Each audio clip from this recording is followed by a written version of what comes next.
Bonjour à tous, bienvenue sur Préventica Paris 2025.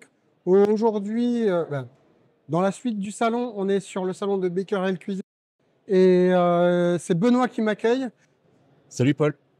Merci de m'accueillir sur le stand, c'est super sympa. Vous avez des super solutions, je voulais absolument m'arrêter pour les montrer un petit peu aux abonnés de la chaîne et voir ce que tu as à nous présenter, parce qu'il y a des choses, tu les présentes beaucoup mieux que moi, donc je vais te laisser faire. Écoute, il y a plein de choses à présenter. Donc nous, on est fabricant d'accessoires d'ergonomie dédiés au poste de travail. Ouais. Donc en fait, ce qu'on va faire, on va proposer tout un ensemble de solutions qui vont permettre à un travailleur sur écran de retrouver une posture saine, neutre. Donc ça va partir tout simplement de la souris, le clavier, etc. Mais dans la démarche, on va beaucoup plus loin, à savoir qu'une personne qui va arriver chez nous simplement avec son PC sous le bras, on va être capable de l'équiper complètement, de la souris jusqu'au bureau. Très bien. Mais ça, chez Becker, ça fait des années et des années que vous faites la promotion un peu du travail un peu hybride. Absolument. Ça fait combien de temps que la marque... Ça fait 30 ans que la marque existe. D'accord. Ça fait même un petit peu plus de 30 ans. On a fêté nos 30 ans l'année dernière. Ok. Dans la philosophie, on a toujours travaillé vraiment sur des solutions qui permettaient de mettre l'humain en avant. Donc, en tenant compte de toutes les études scientifiques qu'on avait pu avoir, notre expérience aussi, à créer des produits, développer des produits qui restent toujours à la pointe, qui restent toujours... Qui sont accessibles aux bureaux traditionnels, flex office, home office. Absolument. L'idée, en fait, c'est qu'on a scindé notre proposition en 3 types de propositions. Le flex office, le bureau hybride et le bureau traditionnel. Par contre, on se rend compte qu'il y a un ensemble d'éléments qui sont aussi bien valables pour l'un que pour l'autre.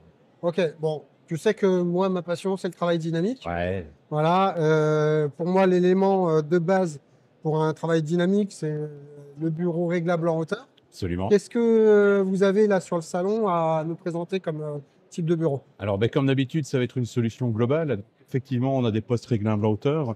On travaille avec des postes avec un triple débattement, motorisation Linac. Ça reste un des meilleurs fabricants actuellement sur le marché. Triple débattement, ça va surtout nous permettre d'avoir une très grande amplitude. Donc, un poste qui va aller de 62 à 131 cm. Ok. Donc, en plus, ça, c'est ce genre de poste où, accessoirement, on peut glisser un vélo, un pédalier, et on peut mettre un tapis roulant. Tout à fait. Ouais, tout est possible. Voilà, c'est vraiment très pratique. Nous, on n'ira pas jusque-là par rapport au mouvement, mais on va favoriser le mouvement, notamment avec un repose-pied dynamique, tu vois. Voilà, il y a le repose-pied dynamique. Moi, c'est... rappelle-moi le nom du noir. Confort 90, il s'appelle. Ok, voilà. C'est celui que moi, j'affectionne particulièrement actuellement. Le dernier de sortie, c'est le petit footrest, c'est le jaune à côté. On voulait, nous, un produit qui soit plus pérenne, qui évite toutes les pièces mécaniques, parce que qui dit mécanique dit potentiel casse, pardon. Là, on va avoir un système, une forme moulée d'un seul tenant, mais qui va permettre tout un ensemble de variations de position en favorisant le mouvement des jambes. L'idée, c'est de pouvoir le faire bouger, si tu veux, avec les jambes. En plus, l'avantage de la matière, elle est vachement facile à nettoyer. Oui, absolument. Donc, voilà, dans certaines... moi, je vois dans le milieu médical, par exemple, c'est quelque chose qui peut être facilement mis en place et facilement nettoyable. Milieu médical, milieu de la petite enfance aussi. Donc, en plus, on a un vêtement qui est antibactérien ou presque, en ce sens qu'il est moulé d'une seule pièce, si tu veux. C'est une injection en polypropylène qu'on fait dessus. Donc, pas de couture, pas de risque, mais ça ne rentre pas dans les milieux blancs parce qu'on a besoin de 2 petites soupapes de décompression à partir du moment où on vient vraiment trop l'éclater. D'accord, ok. Donc, vous êtes aussi, vous proposez des bras pour les écrans. La dernière sortie, c'est la petite souris qui est juste la petite souris, la petite fast-forward qu'on a ici. Donc, une souris qui est un petit peu spécifique en ce sens que même si le modèle est un peu connu, au niveau de la forme, nous, on est allé plus loin dans le développement en intégrant notamment un hyperscroll qui va permettre de défiler beaucoup plus rapidement tout ce qui va être texte, mais surtout une connexion multiple avec une souris intelligente qui va permettre de reconnaître un Mac, d'un Windows notamment. Parce que je travaille sur Mac et donc ça a été une des premières questions. Absolument. Quand je l'ai eu. Donc là, on le voit peut-être aussi un peu à la vidéo, il y a des repose-bras pour vous proposez des repose-bras pour les bureaux. Vous proposez également des claviers. Oui. Vous proposez des supports de PC portables dans le cadre du travail hybride, des souris plutôt à vocation médicale comme l'Ergoslider Plus ou ici la petite Henshu. Ok. Donc l'idée, voilà, c'est vraiment de proposer un ensemble de solutions. On va mettre l'humain au cœur de la solution, c'est-à-dire que c'est pas à lui de s'adapter au produit, c'est à notre produit de correspondre à l'humain et à son métier. Ok, d'accord. Et de mémoire, vous avez une dernière. Alors, on ne la voit pas là, à l'image, mais j'ai très certainement dû passer la caméra devant tout à l'heure. Vous avez une espèce de loupe qu'on peut déplacer. Oui, elle est juste derrière toi, tu vois, on peut la prendre. Elle est là. Là, voilà, c'est ceci. Donc ça, en fait, c'est toujours dans l'idée d'obtenir la meilleure posture, aussi bien assis que debout. On s'est rendu compte que les loupes qui étaient commercialisées dans le commerce, en fait, apportent ce qu'on appelle des aberrations visuelles. Donc, ta loupe, à partir du moment où tu n'es pas vraiment précisément au-dessus, tu vas te retrouver avec un texte qui va être déformé, qui va parfois se retourner, qui va parfois partir dans tous les sens. Donc, l'idée, nous, c'est de travailler avec un système qui est multiprismatique, où quelle que soit ta posture en position assise ou en position debout, l'effet de grossissement va se faire avec en plus un matériau qui est ultra résistant, qu'on peut malmener et qui est éco-conçu. Là, tu peux y aller, il n'y a pas de souci. Et après, elle retrouve sa forme et tu la remets en fait en place, hop, comme ceci. Impeccable. Voilà. Elle retrouve sa position. Facilement en plus. En fait, on a un système de bande magnétique qu'on va venir mettre derrière sur un porte-document qui n'intègre pas de métal à l'intérieur, mais comme sur nos FlexDesk qu'on a créé il y a 2 ans, on a 2 glissières métalliques. La loupe va venir se mettre parfaitement sur les glissières. Super. Est-ce que c'est une vraie philosophie, le travail dynamique? Moi, je pense chez Becker, c'est aussi pour ça que je suis venu. Absolument. Est-ce que tu as d'autres choses à rajouter sur ce que vous proposez? Le logiciel, mais oui, le logiciel. Donc en fait, quand on a commencé à développer nos premiers postes réglables à hauteur, on travaillait toujours avec la motorisation Linac, sauf qu'on avait dans l'idée de faire un système de postes qui puisse être facilement montable et démontable. Donc il s'appelait Linodesk. Maintenant, on est revenu sur quelque chose qui est plus simple pour celui-ci, qui est le Work and Home. Mais en même temps, on s'est dit que finalement, on savait que les utilisateurs, ils allaient l'avoir comme nouveau jouet. Ils allaient jouer avec pendant 1 semaine, 2 semaines, 3 semaines dans le meilleur des cas, et puis ils allaient se faire rattraper par la vie quotidienne. Et donc, tu oublies de changer de position, tu oublies de pouvoir travailler correctement, et tu en oublies aussi tout ce qui est important, c'est-à-dire l'alternance. Donc, le logiciel, en fait, on va pouvoir le brancher pour l'instant, désolé, sur Windows, on va pouvoir le brancher sur un ordinateur, et c'est le logiciel qui va rappeler à son utilisateur quand il est temps de changer de position. Moi, on en a déjà discuté hors caméra, mais c'est vrai que pour moi, l'important, c'est de savoir comment se lancer dans le travail dynamique, d'y aller de manière progressive. Grâce à ce logiciel-là, on peut mesurer un peu sa progression, au même titre qu'un podomètre sur une montre ou une montre connectée, etc. C'est ça qui incite parfois à aller un petit peu plus loin dans sa démarche.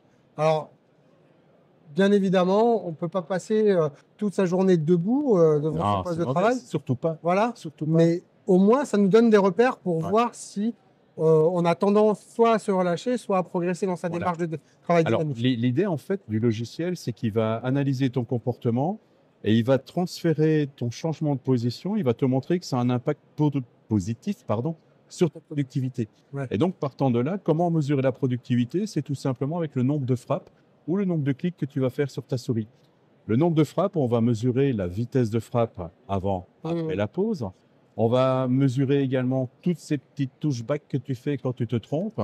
Et donc, on va ainsi montrer à l'utilisateur que son alternance de position a un impact sur la qualité de son travail, parce que forcément, on constate une augmentation de la vitesse de frappe, une diminution du nombre d'erreurs, tout simplement parce que changer de position, ça va permettre de réoxygéner le cerveau, ça va avoir un effet positif. Outre sur la santé, ça on connaît tous les effets bénéfiques, mais ça va avoir aussi un effet positif sur la productivité. Là, actuellement, est-ce que tu as le droit de nous dire chez quel client vous êtes avec le logiciel ou pas? Alors, oui, mais il faut savoir qu'en France, ça reste encore très compliqué. On n'a pas cette culture du changement de position. Ça commence à l'étranger. Alors, à l'étranger, on va travailler avec des clients comme Capgemini. Ça reste notre premier client. On va travailler avec des clients comme Caterpillar. On va travailler avec des clients comme Philips, les grosses boîtes internationales aux Pays-Bas. On a actuellement, pour te donner une idée, 600 000 licences qui sont réparties au travers du monde. Principalement, on ne va pas se mentir, tout ce qui est nord de l'Europe, pays anglo-saxons, avec un taux de reconversion de 96% de nos licences. Moi, je pense que ce genre de logiciel, ça peut être une vraie solution qui peut être à la base d'une démarche santé-sécurité globale de l'entreprise. Ouais, absolument. Voilà. Parce qu'à partir de là, on verra comment les collaborateurs, entre guillemets, se bougent au travail, parce qu'on sait que l'assurance maladie le dit si facilement. La solution, c'est le mouvement. Ouais. Alors, c'est de l'incitation. Tu dis, on verra comment les collaborateurs se bougent. On respecte le RGPD. Donc, les informations qui sont bien entendues sur le logiciel ne sont accessibles qu'à l'utilisateur. Okay. Si par contre l'utilisateur est d'accord, on a aussi une autre version de ce logiciel qui va permettre à un responsable QVT, responsable RH, d'avoir accès aux changements, mais sous forme d'échantillonnage, en respectant un petit peu la... Ça, c'est le côté smart de la solution. Exactement. Voilà, c'est vrai que ça peut être une contrainte dans un premier temps de passer par la case DSI, parce qu'ils vont se demander vraiment comment ça peut s'intégrer au système, etc. Là, vraiment, c'est vrai que le RGPD est une vraie question dans les entreprises. Et au-delà de ça, il y a aussi les données personnelles de l'utilisateur, où ça peut être un peu touchy pour les collaborateurs. Mais moi, à mon sens, si elles sont anonymisées, ça ne peut que inciter les gens à utiliser. C'est ça l'aspect positif de travailler par échantillonnage. Pour qu'un échantillon, statistiquement parlant, soit anonymisé, waouh, j'y arrive, il faut qu'il y ait minimum 15 personnes. D'accord. Nous, on va travailler sur une base d'échantillonnage de 15 personnes, ce qui va permettre de perdre la donnée individuelle dans la masse. Pour le moment, je n'ai pas eu l'occasion de vraiment tester la solution, parce que je travaille sur Mac. Désolé. Mais pour tout vous dire, c'est qu'à la base, j'avais prévu de créer une application pour accompagner les collaborateurs à ce changement de passer du travail sédentaire au travail dynamique. Et la solution qu'ils proposent, quand je l'ai vue, je me dis, bon, voilà, ils ont déjà tout fait. Ça existe. Ça existe. Ça n'a rien d'aller en frontal sur une marque qui a la capacité de développement, qui est haute que la mienne. Mais c'est une vraie solution qui peut être un vrai game changer, à la fois pour la santé des collaborateurs dans l'entreprise, mais aussi en termes de productivité. Alors, je sais que ce n'est pas forcément ce que le collaborateur, entre guillemets, se pointe du doigt en premier, mais je pense que c'est un bon compromis à la fois pour l'entreprise et le collaborateur. L'idée, tu vois, c'est d'avoir aussi un effet d'apprentissage. Ça va permettre à la personne de se rendre compte qu'il y a des postures dynamiques à avoir. Ça, c'est déjà la première chose. Ça va lui permettre aussi de se rendre compte que ça a un impact sur sa productivité. L'idée aussi, c'est que même d'une manière sous-jacente, il va attraper des bons réflexes et ça va devenir une habitude. Voilà, c'est créer des habitudes. Voilà, exactement. Voilà. Bon, là-dessus, nous, on a développé une petite formation pour accompagner justement à créer les habitudes. En plus de ce logiciel, ça peut être un vrai game changer dans une entreprise. Et donc, c'est pour ça que vous en entendrez parler un petit peu plus tard, je pense, dans l'année du logiciel de Baker. Voilà. Est-ce que tu as d'autres choses à ajouter, Benoît ? Écoute, non, je pense qu'on a fait le tour. Je pense qu'il est important aussi de noter que dans le changement de position, c'est bien de s'accompagner des accessoires. Le poste réglable à hauteur, c'est bien, mais c'est peut-être pas suffisant parce qu'on va se retrouver dans des postures où on manquera de soutien. Un tabouret de pouce-pied qui t'accompagne, qui te permet de relâcher le jambier, ou un support d'avant-bras qui te permet malgré tout en posture debout d'avoir un niveau des épaules. Bien sûr. Ouais. Et je pense à une chose aussi, c'est que va y avoir logiquement des petits tests de la Mac. Baker cuisine sur la papille. Donc n'hésitez pas à venir, à être un peu curieux, à chercher au sein des vidéos le différents matériels que je vais tester. Absolument. Voilà. Tu fais partie de nos privilégiés. Je te remercie beaucoup. Écoute. Je te remercie aussi de nous avoir accueillis chaleureusement sur le stand. Et puis on aura l'occasion de se recroiser. J'espère bien. D'autres salons. J'espère bien. C'était à Préventique à Bordeaux. Rendez-vous Préventique à Bordeaux aussi. Je serai à Préventique à Bordeaux, donc n'hitez pas. Qui n'ont pas eu l'occasion de venir ici à Paris, je serai également à Bordeaux et Baker est aussi. Absolument. Et Benoît sera là. Avec des nouveautés. On en aura encore, mais c'est prévu. On a un calendrier de sortie qui est assez intéressant. Super. Donc, on aura des choses à montrer. On fera des petits teasings peut-être, je sais pas. Absolument, il n'y a pas de souci, avec plaisir. Merci. Bonne journée, Benoît. Écoute, avec plaisir. Et quand tu veux, Paul, t'es le bienvenu chez nous. Merci.